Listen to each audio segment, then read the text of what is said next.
Andre Petrovski, coming at 5'1". He is now a the Ultimate Fighter alumni, just like our friend. Shout out to the Badger, Brendan O'Reilly. He's coming in also at the middleweight at 185, coming at 6 foot, fighting at the USA. And, these don't matter. Honestly, these are just schmuck organizations, just like we are. There's nobody good in these. So yeah, there's not much to say about his background. And his opponent, on the other hand, Michael the Gentleman Gilmore, coming at 6'3". This guy fucking stinks. This guy's a fucking stooge, coming in 185, 5'11". Even though he has some wins strung together, this guy fucking stinks. If you ever seen the Ultimate Fighter, Zach. Oh, is this your way of passing it to me? This stinks. These are a bunch of stooges. Oh man, let's see. What can I say? Michael Gilmore, I will not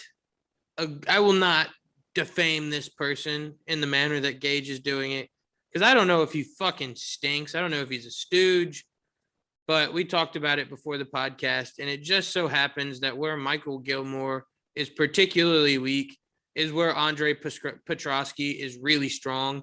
Petrovski was probably the favorite to win the Ultimate Fighter by everybody involved in the process. If I had to take a guess, he was the first pick in the whole contest.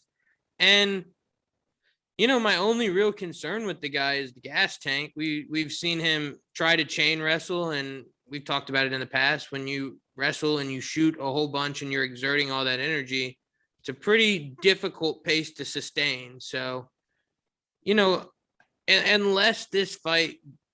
unless Michael Gilmore just shows the Chris Moutinho zombie heart of a fighter and finds a way to will this into the latter part of the second round and maybe the third, I don't see any way he can win this. I just imagine Petrovski's going to get him on the ground, ragdoll him around for a little while, and then rear naked choke, finish it by submission. Yeah. I don't see that happening. Michael Gilmore's fucking trash. I'm surprised Dana White even gave him a shot, especially on a main card. Like, come on, bro. Like, is the talent pool so weak? Petrovski's gonna run through this guy like yesterday's fucking leftovers. I don't fucking know. This guy is just gonna run this guy over like a fucking Mack truck. This guy's not gonna know what's gonna happen to him. I'd be so surprised if Petrovski lost. He looked great in the Ultimate Fighter this past season, but he did tire out, like he said.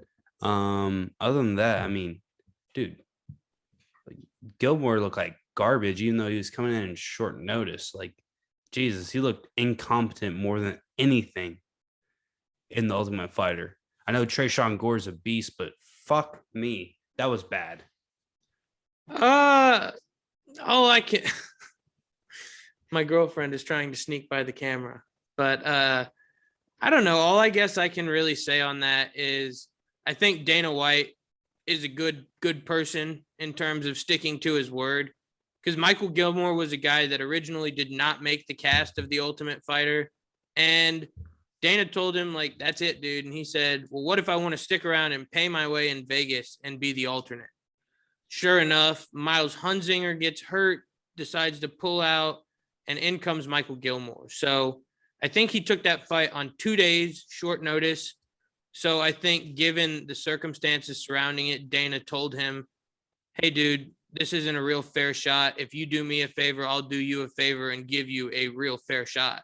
But on the other hand, I think Andre Petrovski is a guy that, with some little adjustments here and there, some slight improvements to the stand-up game, we could be looking at a guy who didn't win the Ultimate Fighter, like several before him, who turns into a serious contender pretty quickly.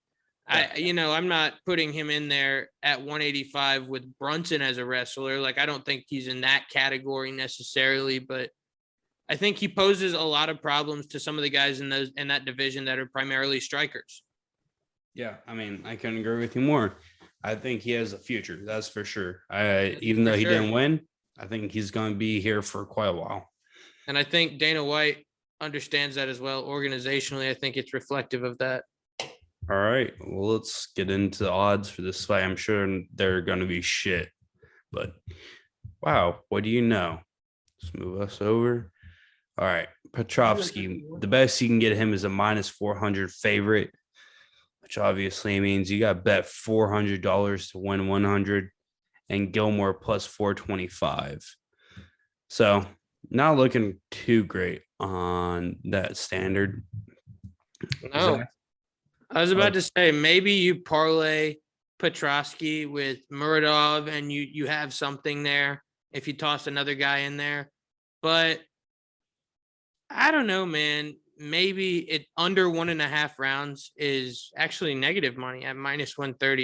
You're losing money there a little bit, but I think that's a much safer bet. I think you're right. I think I'm right. I think Petrovski is going to steamroll this guy.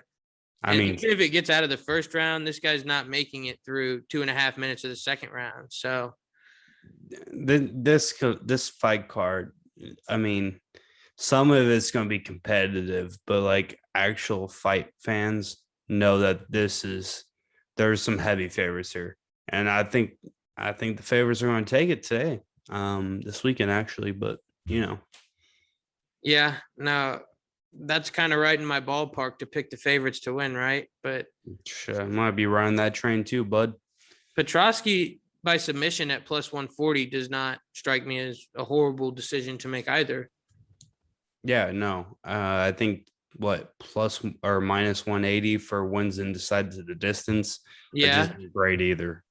But And if you err on the side that maybe he finishes him with ground and pound punches, plus 300 for a TKO. So if you're looking for positive money, it's the difference between whether you think Petrovski wins by submission or knockout. And if you're looking for just a reasonable bet on this one, under 1.5 rounds at minus 130 is probably your best value, unless you're going to parlay it. Yep. All right. Well, you got to hear. I think we're pretty staunch on our two picks so far. But let's get into the next fight.